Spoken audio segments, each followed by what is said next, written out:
नमस्कार, आप देख रहे हैं सारा देश 100 खबरें और मैं हूं आपके साथ अर्पिता आर्य। तो चलिए शुरुआत करते हैं इसके सिलसिले की।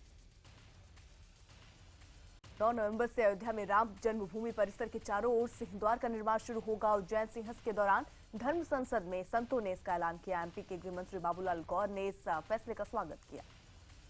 धर्म संसद के फैसले पर अयोध्या मामले के पक्षकार हाशिम अंसारी ने सवाल उठाए। उन्होंने कहा कि देश के कानून का मजाक नहीं बनाना चाहिए। यूपी भाजपा अध्यक्ष केशव मौर्य ने कहा कि भगवान राम के मंदिर के निर्माण का मुद्दा कोई चुनावी मुद्दा नहीं है। भव्य राम मंदिर का निर्माण पार्टी के एजेंडे में है और सुप्रीम कोर्ट का फैसला जिस दिन आएगा उस दिन मंदिर का निर्माण होगा।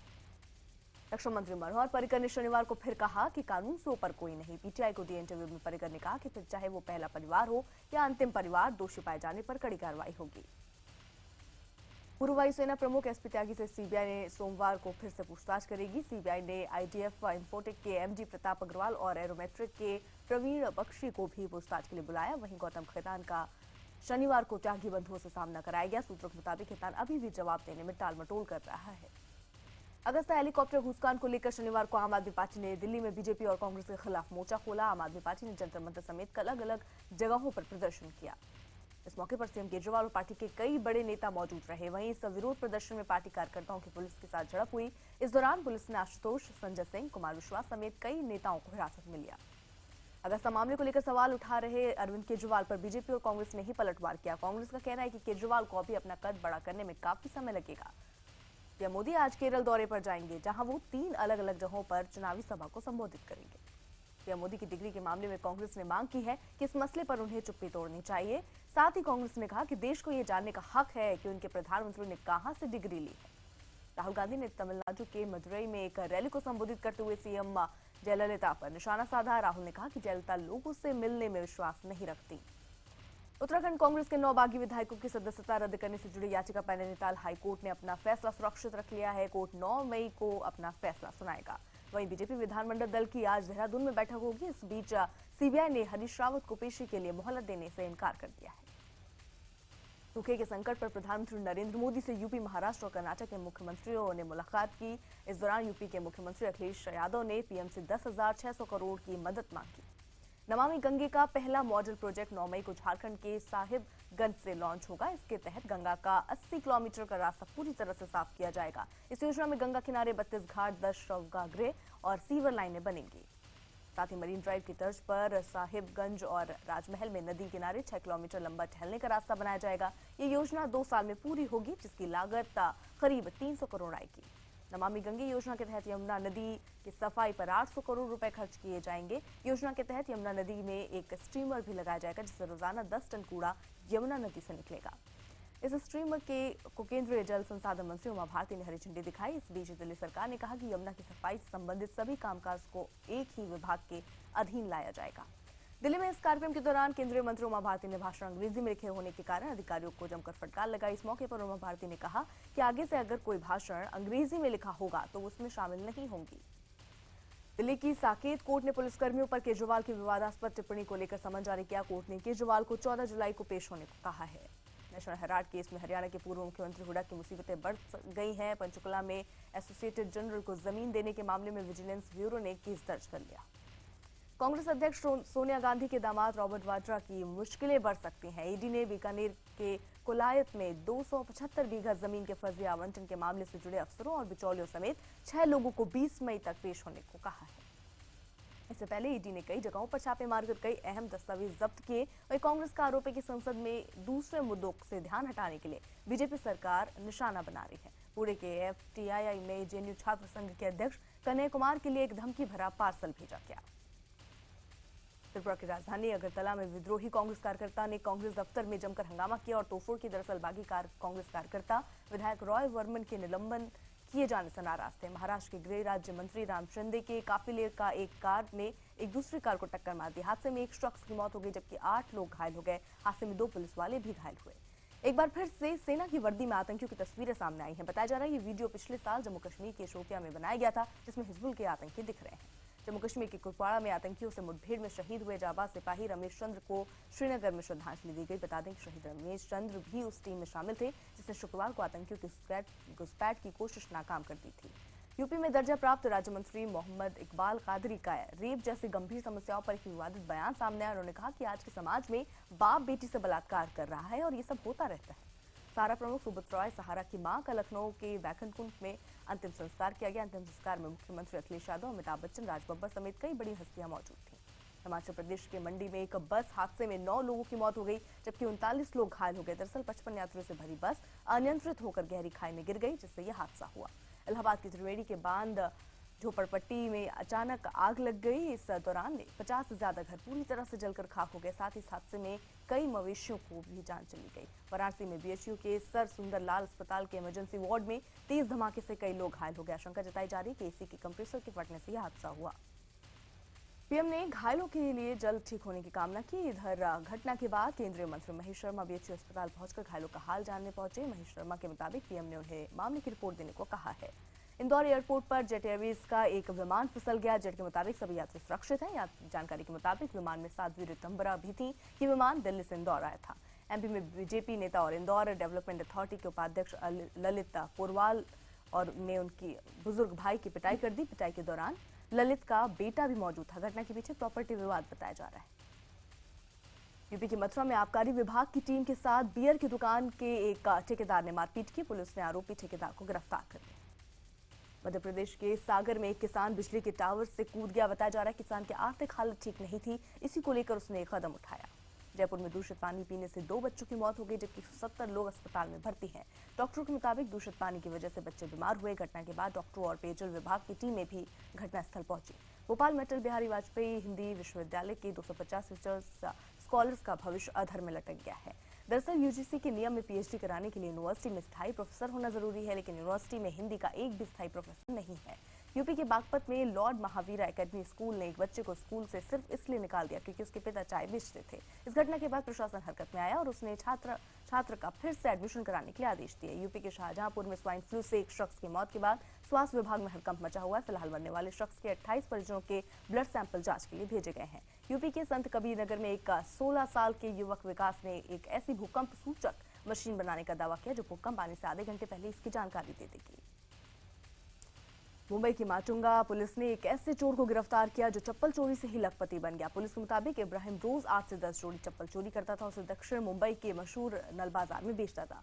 हरियाणा के रोहतक में पहली बार रैंप पर देशी गाय चलती नजर आई। दरअसल देशी गाय के पालन को बढ़ावा देने के लिए गौवंश सौंदर्य प्रतियोगिता का आयोजन किया गया। इस मौके पर पशुपालकों का हौसला बढ़ाने के लिए उन्हें पुरस्कार भी दिया गया। झारखंड के दंतेवाड़ा में सुरक्षा बलों ने मुठभेड़ में 2 नक्सलियों को मार गिराया। नक्सलियों के पास से भारी मात्रा में हथियार और गोला बारूद भी बरामद हुए। यूपी के मथुरा में हैजा से 4 लोगों की मौत और करीब 300 लोगों के बीमार होने का मामला सामने आया। पिछले 3 दिनों से हैजा मरीजों की संख्या बढ़ती जा रही है। हालांकि स्थानीय प्रशासन का कहना है कि वो जल्द हालात पर काबू पा लेंगे। मध्य प्रदेश की राजधानी भोपाल में एक चलती वैन में अचानक आग लगी। हादसे में ड्राइवर समेत 2 लोग झुलस गए। हिमाचल प्रदेश के ताजा नोटिफिकेशन में 10 जिलों की 38 तहसीलों में बंदरों को अपराधी घोषित करने का आदेश दिया गया। इसके पहले शिमला में बंदरों को अपराधी घोषित किया जा चुका है। मेरठ के एक गांव में एक कब्र से मुर्दे के गुनगुनाने का हैरत अंगेज दावा सामने आया। गांव के एक परिवार की बातों पर अगर यकीन करें तो यहाँ एक कब्र से मुर्दे के गुनगुनाने की आवाजें आती हैं। परिवार के दावे के बाद ये खबर पूरे गांव में आग की तरह फैल गई। गांव के लोग इस खबर को सुनकर हैरान हैं। हालांकि मृतक के परिवार वालों ने पुलिस प्रशासन के कब्र से शव को निकालकर जांच की मांग की। यूपी के एटा में भुखमरी से किसान की मौत पर विवाद गर्मा गया है। जहां एक तरफ प्रशासन ने अपनी जांच रिपोर्ट में मौत की वजह घरेलू विवाद और शराब को बताया, तो वहीं किसान की पत्नी अनशन पर बैठ गई और मुख्यमंत्री से न्याय की गुहार लगा रही है। मुंबई के एक शख्स ने तमाम विरोधों को दरकिनार करते हुए रावण के जीवन पर एक किताब लिखी है। किताब का नाम करमायन अनटोल्ड सीक्रेट ऑफ रावण रखा गया है। देश भर में आज मदर्स डे का जश्न मनाया जा रहा है। इस मौके पर हर कोई अपनी मां के लिए कुछ खास करने की कोशिश करता नजर आया। यूपी के गोरखपुर में भी लोगों ने केक बनाकर अपनी मां को सम्मान दिया। दिल्ली के सीआर पार्क पुलिस स्टेशन में एक विदेशी महिला ने ओला कैब के ड्राइवर पर छेड़छाड़ और गलत रास्ते पर ले जाने का आरोप लगाया। महिला की शिकायत के बाद पुलिस ने कैब के ड्राइवर को गिरफ्तार कर लिया। वही घटना के तुरंत बाद ओला कंपनी ने प्रेस रिलीज जारी कर घटना पर दुख जताया। कंपनी के मुताबिक उसने ड्राइवर को निकाल दिया। ओला कंपनी ने पुलिस जांच में सहयोग की भी बात कही है। यूपी के हापुड़ में बाइक सवार बदमाशों ने दिन दहाड़े एक फाइनेंस कंपनी के सेल्समैन को गोली मारकर उससे 2 लाख रुपए लूट लिए। वारदात के समय आसपास खड़े लोग तमाशबीन बने रहे। दिल्ली में तिहाड़ जेल के पास नागल राय कॉलोनी में एक इलेक्ट्रॉनिक शोरूम में चोरी की वारदात का वीडियो सामने आया। वीडियो में साफ दिख रहा है कि कैसे पुलिस वाले की कार के पीछे पीछे बदमाश आते हैं और शोरूम में चोरी करके फरार हो जाते हैं। गुरुग्राम में किन्नरों के हंगामे की तस्वीरें सामने आई। दरअसल सड़क पर एक कार से मामूली टक्कर के बाद किन्नर भड़क गए और सरेआम बेसबॉल बैट और डंडे से कार के शीशे तोड़ दिए। पूरी घटना के दौरान पुलिस भी मूक दर्शक बनी रही। हिमाचल के कुल्लू में एक बेटे पर धारदार हथियार से अपनी मां की हत्या करने का आरोप है। दरअसल बेटा घर का दरवाजा न खोले जाने से मां से नाराज था। हत्या के आरोपी बेटे को पुलिस ने गिरफ्तार कर लिया है। दिल्ली के सिख गुरुद्वारा कमेटी के सदस्य चमन सिंह के बेटे की हरियाणा के सोनीपत में हत्या कर दी गई। परिजनों ने शक जताया कि करणवीर की हत्या उसी के दोस्तों ने की है। बताया जा रहा है कि करणवीर खुद की टैक्सी चलाता था। फिलहाल आरोपी पुलिस की पकड़ से बाहर। यूपी के गोंडा में एक शिक्षक ने अपने अधिकारियों के पीड़न से परेशान होकर ट्रेन के सामने कूदकर खुदकुशी कर ली। शिक्षक ओम प्रकाश यादव के पास से एक सुसाइड नोट भी मिला है। बिहार के सीतामढ़ी में एक युवती के साथ गैंगरेप का मामला सामने आया। गैंगरेप के दौरान आरोपियों ने युवती के साथ मारपीट भी की। पुलिस ने मुख्य आरोपी को गिरफ्तार कर लिया है। बिहार के पूर्णिया में दिन दहाड़े एक मक्का व्यवसायी को गोली मारकर अपराधियों ने 3 लाख रुपए लूट लिया। हालांकि अब व्यवसायी की हालत खतरे से बाहर। बिहार के गया में पानी को लेकर हुए विवाद में भाई ने ही अपने छोटे भाई की हत्या कर दी। मामले में पुलिस ने आरोपी को गिरफ्तार कर लिया। अलीगढ़ में प्रॉपर्टी विवाद को लेकर एक बेटे पर अपने ही पिता की गोली मारकर हत्या करने का आरोप है। पुलिस आरोपी की तलाश कर रही है। राजस्थान के उदयपुर में पुलिस ने एक नवजात बच्चे को बेचने की कोशिश करते हुए एक महिला समेत 2 लोगों को गिरफ्तार किया। पुलिस पूछताछ में खुलासा हुआ है कि आरोपियों ने ये बच्चा एक दलाल से लिया था और इसे 2.5 लाख में बेच रहे थे। राजस्थान के प्रतापगढ़ में पुलिस ने सास और पत्नी की दर्दनाक हत्या करने के आरोपी शख्स को गिरफ्तार किया। दरअसल आरोपी पत्नी के ससुराल नहीं आने से नाराज था। फरीदाबाद में पत्रकार पूजा की मौत के मामले में पुलिस ने जांच तेज कर दी है। पुलिस ने इस सिलसिले में 3 मोबाइल और 1 लैपटॉप बरामद कर जांच के लिए भेज दिए हैं। हरियाणा के सफीदो थाना में एक चोरी के आरोपी के थाने के अंदर फांसी लगाकर खुदकुशी करने का मामला सामने आया। आरोपी पर एक ऑटो से बैग चोरी करने का आरोप। यूपी के बिजनौर में एक ड्राइवर पर एक युवती से बलात्कार कर जान से मारने की धमकी देने का मामला सामने आया। पीड़ित के मुताबिक उसे घर में अकेला पाकर डॉक्टर ने उसके साथ रेप किया। युवती की शिकायत के बाद पुलिस ने डॉक्टर को गिरफ्तार कर लिया है। यूपी के संभल में 6 साल पहले अगवा हुई अपनी 9 साल की बेटी को उसकी मां ने अकेले बदमाशों के चंगुल से छुड़ा लिया। दरअसल बदमाशों ने 6 साल पहले पीड़ित को उसके घर से अगवा कर 15,000 में बेच दिया था। इसके बाद आरोपी ने उसके साथ 3 साल तक जबरन रेप किया, फिर पत्नी बनाकर उसे अपने घर में रखा हुआ था। कनाडा के अल्बर्टा और आसपास के इलाकों में जंगलों में लगी आग बुझने का नाम नहीं ले रही। आग के चलते अपना घर खो चुके लोग राहत शिविरों में रहने को मजबूर हैं। ऐसे में सिख समुदाय उनकी मदद के लिए आगे आया।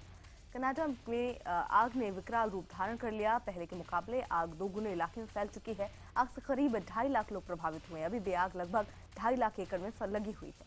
चीन के ग्वांजी प्रांत में एक नूडल की फैक्ट्री में आग लग गई। हालांकि राहत की बात यह रही कि इस हादसे में कोई हताहत नहीं हुआ।